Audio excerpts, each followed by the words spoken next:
हम में से प्रत्येक को अपने जीवन में निर्णय लेना है और यहाँ तक कि हर दिन हम बहुत सारे निर्णय लेते हैं। आप आज जहाँ खड़े हैं उसके लिए आपके अतीत में लिए गए निर्णय जिम्मेदार हैं और जो निर्णय आप आज लेंगे वही आपके कल के लिए जिम्मेदार होगा।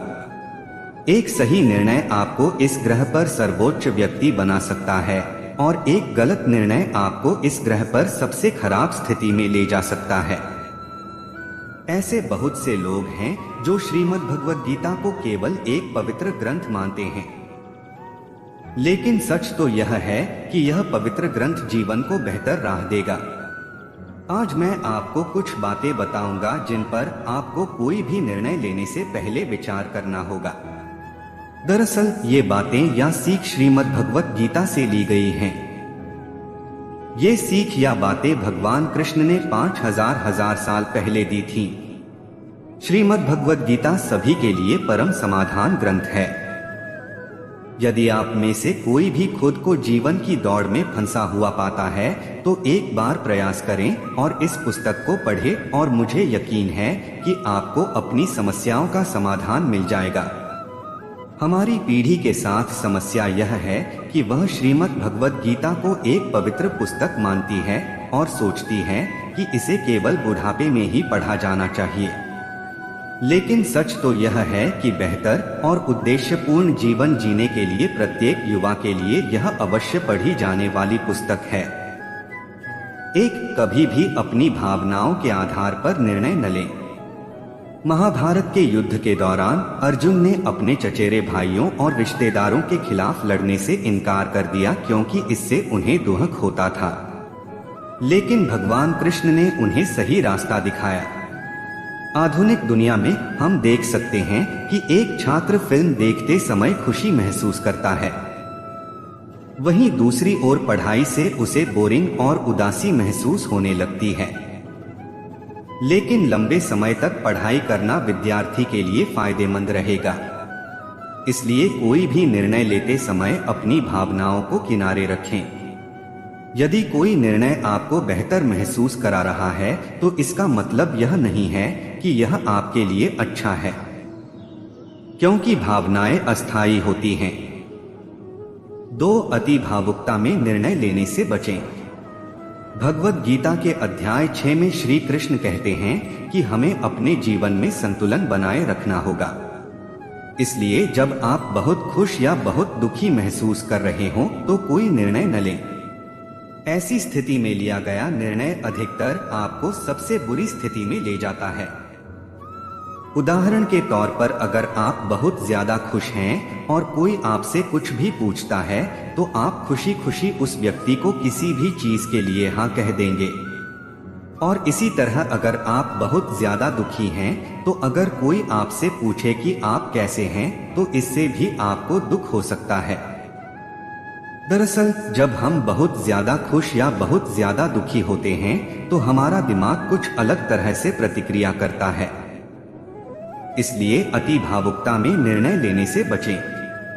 3 अपने आप से पूछें, क्या मैं यह निर्णय क्रोध या मोह में ले रहा हूं? जब भी आप कोई निर्णय लें तो अपने आप से यह प्रश्न पूछें और यदि उत्तर हाँ है तो आपको अपने निर्णय पर फिर से विचार करना होगा। उदाहरण के लिए यदि आपके छोटे भाई ने कुछ गलत किया है और यद्यपि वह आपका भाई है तो आप उसके साथ नरमी से व्यवहार करते हैं, लेकिन यह भविष्य में उसके लिए हानिकारक साबित हो सकता है। आज के माहौल में लोग गुस्से में आकर कई गंभीर फैसले ले लेते हैं और फिर दिमाग शांत होने के बाद पछताते हैं। यहाँ तक कि लोग गुस्से के कारण दूसरे व्यक्ति की जान लेने और हत्या जैसे गंभीर अपराध करने से भी नहीं हिचकिचाते। इसलिए जब आप अपने क्रोध पर नियंत्रण से बाहर हो तो निर्णय लेना बहुत महत्वपूर्ण है, क्योंकि यह न केवल दूसरों के लिए बल्कि आपके लिए भी बहुत खतरनाक हो सकता है। 4 क्या मैं केवल परिणामों पर ध्यान केंद्रित कर रहा हूँ? अगर आप श्रीमद् भगवद गीता पढ़ेंगे तो आप देखेंगे कि एक शब्द ऐसा है जिसका इस्तेमाल किताब में बार बार किया गया है। और वह है निष्काम कर्म, जिसका अर्थ है सिर्फ कर्म करो और परिणामों की परवाह मत करो। यही एक कर्मयोगी का सच्चा गुण है। आपने कई अच्छे काम सिर्फ इसलिए करना छोड़ दिया है क्योंकि आप उनका परिणाम नहीं देख पा रहे हैं। उदाहरण के लिए, आपने प्रतिदिन सुबह की सैर पर जाना शुरू कर दिया है, लेकिन कुछ दिन बाद तुमने बंद कर दिया क्योंकि आप अपना वजन कम नहीं कर पा रहे थे, सिर्फ इसलिए कि आप परिणाम देखने में असमर्थ हैं। आपने अपना कर्म भी रोक दिया है। इसलिए कोई भी निर्णय लेते समय याद रखें कि परिणाम आपके हाथ में नहीं है। आपको बस कड़ी मेहनत करनी है और अपना काम कर्म करना है। बाकी चीजें, परिणाम आपके हाथ में नहीं है। पुस्तक हु मूव्ड माई चीज में स्पेंसर जॉनसन कहते हैं कि परिवर्तन प्रकृति का नियम है। डर को महसूस करें और इसे वैसे भी करें। पुस्तक में सुजैन जेफर्स हमें अपने आराम क्षेत्र से बाहर निकलने के लिए कहती हैं। भगवद गीता में भी श्री कृष्ण कहते हैं, परिवर्तन से डरो मत, क्योंकि परिवर्तन ही स्थिर है और अच्छा है। हम आमतौर पर किसी चीज के साथ सहज हो जाते हैं, लेकिन कोई भी निर्णय लेते समय हमें उस कंफर्ट जोन से बाहर आना होगा और फिर निर्णय लेना होगा। अर्जुन युद्ध के लिए तैयार नहीं थे, लेकिन परिवर्तन प्रकृति का नियम है। अर्जुन को अपने रिश्तेदारों को खोने का डर था, लेकिन अर्जुन का यह डर उसके लिए आरामदायक क्षेत्र था और भगवान कृष्ण ने उन्हें अपने आराम क्षेत्र से बाहर निकलने में मदद की। 5. अपने निर्णय पर विश्वास रखें। भगवद गीता के अध्याय 17वें श्लोक 28वें में कहा गया है कि विश्वास के बिना हम जो भी करते हैं वह बेकार है। इसलिए कोई भी निर्णय लेने से पहले हमेशा यह सोचें कि क्या यह आपको सही लगता है और क्या आपको इस पर दृढ़ विश्वास है। विश्वास और विश्वास दो बहुत मजबूत स्तंभ हैं जिनके सहारे कोई पहाड़ों को भी हिला सकता है। आस्था और जुआ, मदिरापान, परस्त्रीगमन, हिंसा, असत्य, मद, आसक्ति और निर्दयता, इन सब में कलयुग का वास है। भगवद गीता में भगवान श्री कृष्ण ने न केवल ज्ञान की बातें बताई हैं, बल्कि जीवन जीने की कलाओं के बारे में भी बताया है। भगवान श्री कृष्ण ने अर्जुन को जो गीता का उपदेश दिया है वह हर मनुष्य के लिए प्रेरणा स्रोत साबित हो सकता है।